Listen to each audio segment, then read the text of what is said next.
Donc là-dessus, voilà, je continue pas, c'est un peu petit, mais sur l'écran, ça arrive. Le compte Twitter de Toulouse.js, si vous voulez être au courant des dates, des actus, des prochains jours. Je crois qu'il y a même le lien dessus. Après, j'ai mis d'autres liens dessus. Il y a aussi un espace GitHub où il y a notamment le site, mais ça peut être intéressant si vous avez des sujets, soit des sujets que vous voulez présenter, soit des sujets que vous aimeriez qu'on parle en fait. Et n'hésitez pas, il y a une issue pour ça, il y a directement dessus. Mais voilà, surtout, il ne faut pas hésiter.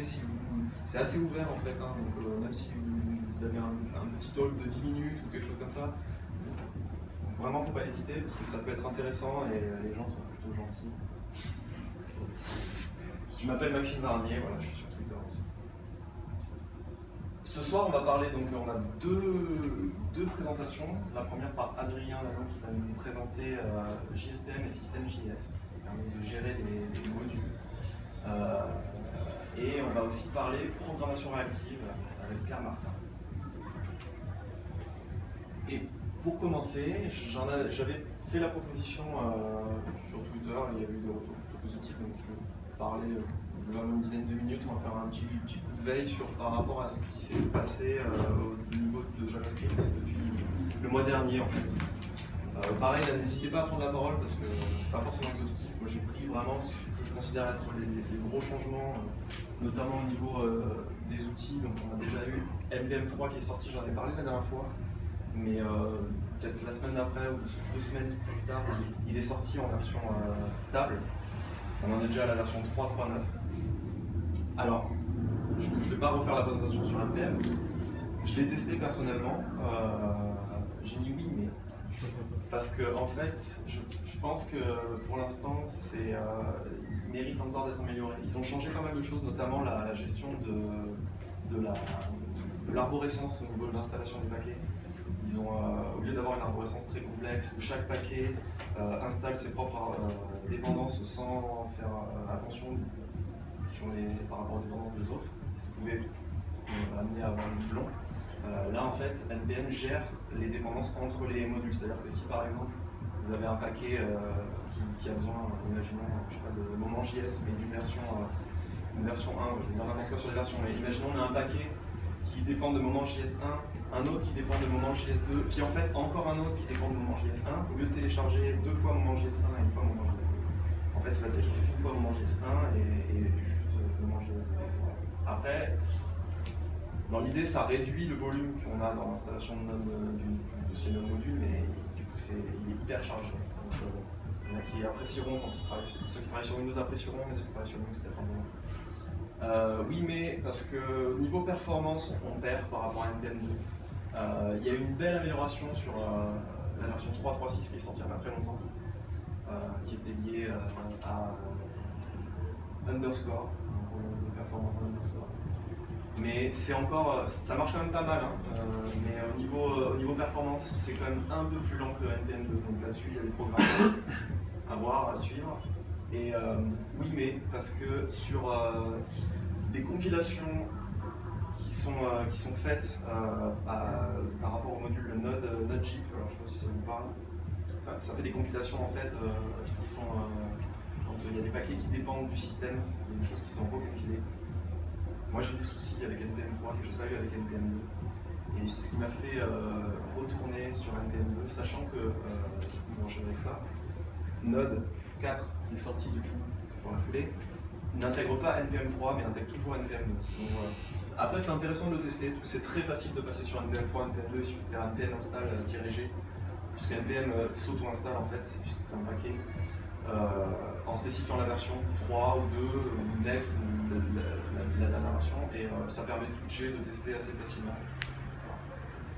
Node 4, donc du coup, pour ceux qui ont suivi, c'est la suite de IOJS, parce que Node en fait était resté bloqué à la version 0.12, et puis finalement c'était tellement resté bloqué qu'il y a des gens qui ont essayé de faire un fork. Ce fork s'est appelé donc IOJS, il y a eu plusieurs versions, 1, 2, 3, pas mal d'évolutions, et finalement, c'est une vraie histoire d'amour, en fait ils sont réconciliés, et ils ont finalement remergé, et Node officiellement continue du coup d'évoluer et intègre toutes les évolutions qu'il y a eu dans IOJS. C'est-à-dire déjà une amélioration du moteur, c'est-à-dire surtout une prise en charge des nouveaux moteurs, donc V8 qui est le moteur de Chrome. On était resté sur la 4.3, je crois, ou même 3, c'était vraiment une vieille version. Ça veut dire éventuellement des performances, etc., mais surtout la prise en charge du standard ECMAScript 6. Et ça, c'est pas mal parce que c'était quand même quelque chose qui était dommage d'être bloqué là-dessus pour Node. Donc, c'est une raison plus d'utiliser ECMAScript 6 aujourd'hui. Et aussi quelque chose qui est important, c'est un support long terme qui a été mis pour Node à partir de la version, justement, la dernière, la 4.2.1. Et je crois qu'il y a une petite image. En gros, ça veut dire qu'une version qui est dite LTS de Node, elle est supportée pendant 3 ans et demi. En gros, tout le cycle de vie, c'est 3 ans et demi. Donc au niveau entreprise, c'est plutôt pas mal pour favoriser l'adoption de Node.js. Ensuite, React 0.14 qui est sorti il y a quelques semaines. Bon, je vais en parler un petit peu parce que je l'utilise du coup. Ce qui est intéressant dans cette version-là, c'est qu'ils ont encore un peu plus encouragé le fait de dire React, c'est pas juste pour faire des vues sur du navigateur. En fait, React, c'est un moteur avec des concepts.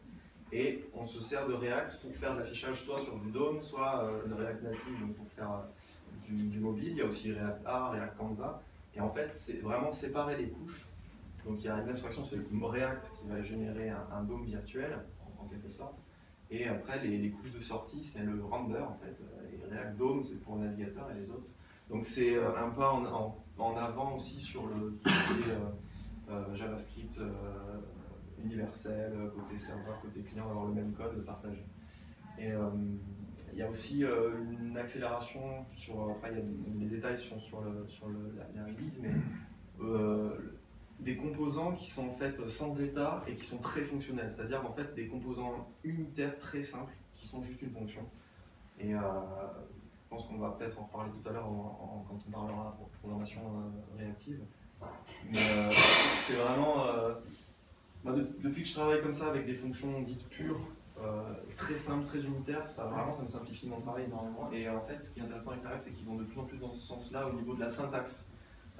Il simplifie énormément la syntaxe quand on crée des composants, donc ça pousse à créer des composants sans état et fonctionnels. Voilà. Un léger mot sur Angular, ils ont commencé à sortir la version 1.5 en bêta, je ne l'ai pas testé personnellement parce que ça n'apporte pas grand chose. En fait, l'idée c'est vraiment de faire un pont, ils ont appelé ça migration facilitation, c'est vraiment de faire un pont entre Angular branche 1 et Angular branche 2, sachant qu'il y a quand même du gros changement entre les deux. Mais l'idée globalement de l'équipe, c'est de pouvoir à terme, plus ou moins moyen terme d'ailleurs, de pouvoir dans une même application avoir des morceaux Angular 1 et du Angular 2 et de migrer petit à petit, soit toute l'appli, mais de prendre voilà, par exemple le routeur, les directives, des choses comme ça.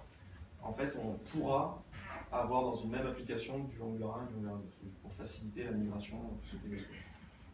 Après, Angular 2, personnellement, je ne le suis pas trop. S'il y a des gens éventuellement qui sont abonnés, pas forcément. Voilà. Là-dessus, moi, au niveau des librairies, j'ai pas vraiment de choses à dire. Pareil, s'il y a quelqu'un éventuellement qui a. Ouais. Il y a eu un truc au niveau de GraphQL il y a 3 jours où ils ont mergé la pull request qui permet d'introduire dans la définition d'un schéma GraphQL la notion de souscription, c'est-à-dire la possibilité d'avoir un genre de temps réel, la météore ou ce genre de choses. Donc là, ça veut dire que va se lancer l'aspect d'intégrer dans relais, etc. Voilà, donc ça avance bien dans ce sens, sachant que c'est le gros truc qui manque et qui va, à mon sens, bien le développer. Ouais, je pense que GraphQL c'est quelque chose, c'est un peu le renouveau des API, c'est l'après API REST en fait. GraphQL, ouais, voilà. GraphQL, c'est. Ouais, mais justement, j'étais en train de penser. Je sais pas si je vais m'aventurer pour expliquer, parce que je vais pas. Peut-être. En fait, GraphQL, c'est un standard de définition, on va dire, d'une API. Pour ceux qui connaissent Swagger, par exemple. Voilà, c'est du JSON, Swagger. Bah là, c'est pareil avec juste des choses en plus qui permettent de donner des types, des paramètres requis, des types de retour, etc. Et en fait, donc les serveurs vont pouvoir exposer une définition GraphQL. Et ensuite, côté client, il peut y avoir plusieurs types de consommateurs qui vont directement, d'après un schéma, pouvoir interagir avec. Il y en a d'autres, et donc ça, c'est issu de Facebook, hein, c'est Facebook qui open source ça. Et donc, il livre un truc qui s'appelle Relais, côté client, qui permet de consommer directement des données GraphQL, avec la particularité que dans cette communication, en fait, tout est fait pour, en un seul appel, on va dire API, un appel HTTP, récupérer tout un graphe de données. Par exemple, je veux tous les utilisateurs triés par machin avec telle condition et leurs 10 derniers commentaires, etc. Voilà, tout ça, ça va passer par un seul appel HTTP. Ça va avec une gestion des mutations aussi pour modifier les données, etc. Voilà. Donc il y a pas mal de choses qui sont à ce niveau-là, c'est assez sympa. Assez complexe, mais ça amène beaucoup de choses parce que côté client, du coup, lorsqu'on va consommer l'API, il va y avoir un genre de typage en fait côté front qui va vous dire voilà, tu essayes de récupérer l'adresse, mais tu as oublié un S dans ton truc, ça n'existe pas côté serveur, etc. Voilà, ça amène énormément de choses là-dessus. Et la problématique qu'il y a aujourd'hui, c'est qu'il n'y a pas de notion de souscription, donc pour être informé en temps réel par rapport à des choses comme le méthode, ce genre de trucs. Et là, justement, le chemin commence à s'ouvrir. C'est une forme de push. Voilà, c'est-à-dire qu'on pourra dire, tu me donnes les 10 membres les plus actifs, et dès qu'il y aura que ça va changer cette info-là, hop, avec du WebSocket, voilà, avec un genre de. Je ne sais pas trop comment ça va être implémenté encore. Mais GraphQL en soi, c'est vraiment juste un standard, c'est-à-dire qu'il commence à y avoir des implémentations PHP de GraphQL, des implémentations Java, ou Scala. Merci. C'est un genre de JSON.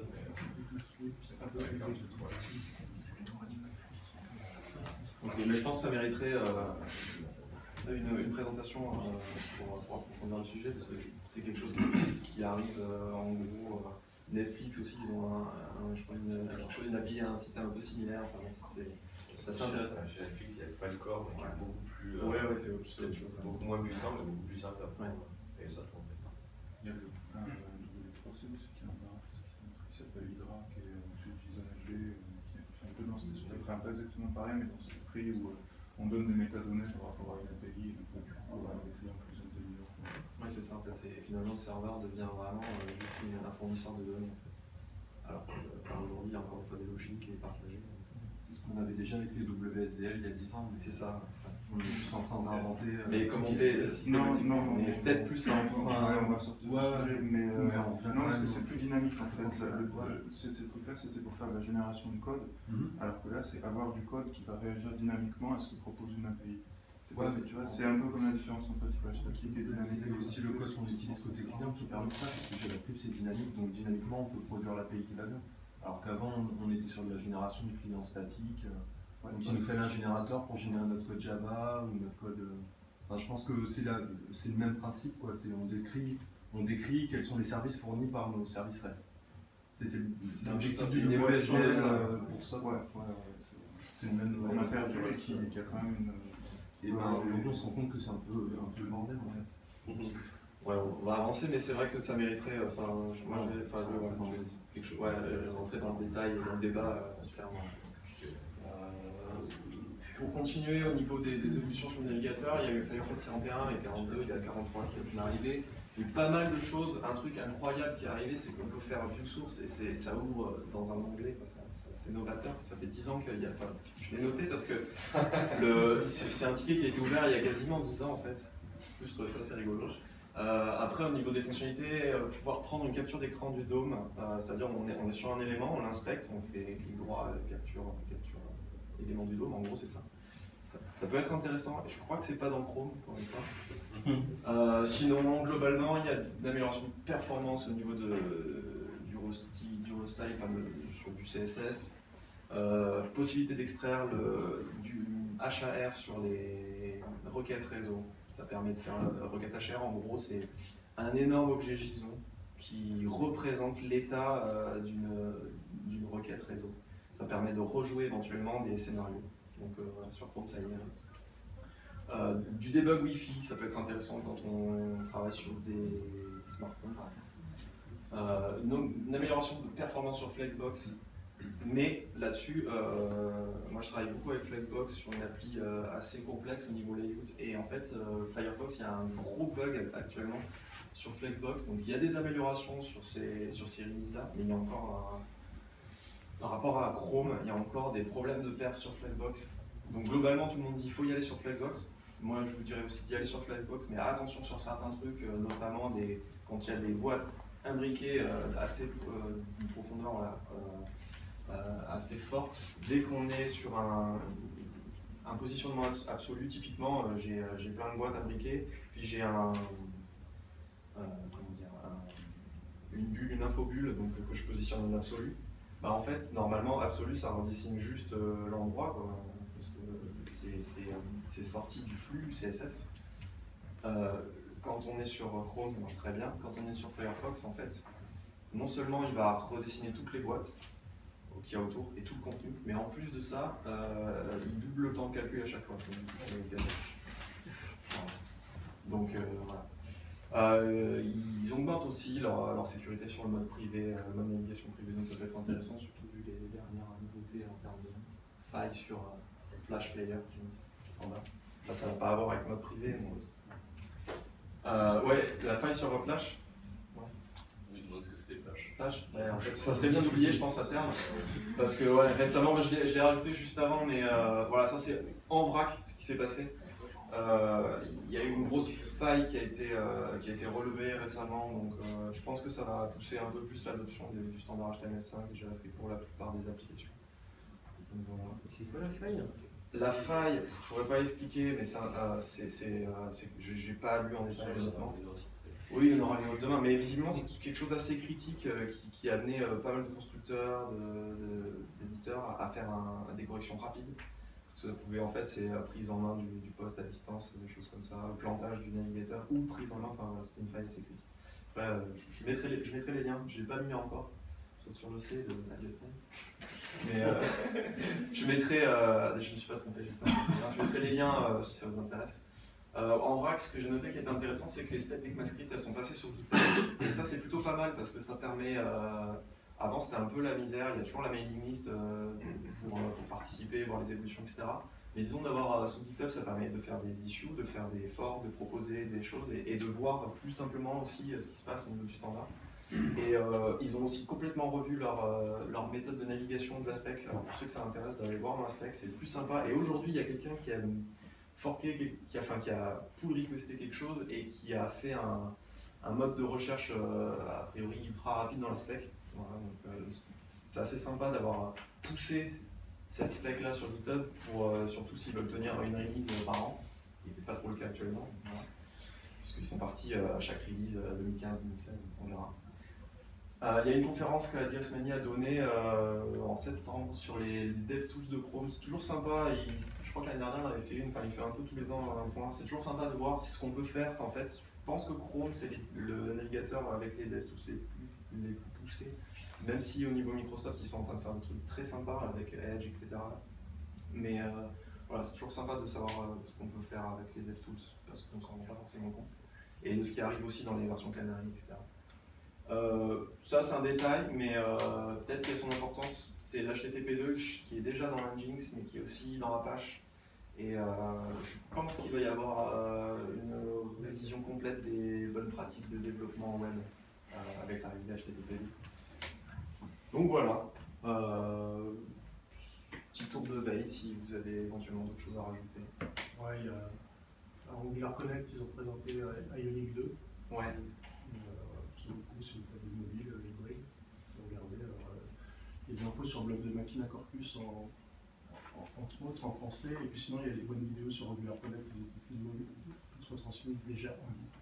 Ok, d'accord. Mais ils ont notamment sorti un truc, Ionic Pack, je ne sais plus comment, qui permet en gros de automatiquement builder les applis en natif iOS et Android d'après juste le code. Sans avoir tout à voir, il y a tout le cycle. Je pense que ça va être compliqué. mettrai les liens, si vous avez les liens, je mettrai à jour la présentation et je l'enverrai sur le compte Twitter, c'est censé être accessible. Voilà, je vous remercie. On va passer aux conférences à proprement parler. Tu peux même cliquer sur ton lien direct.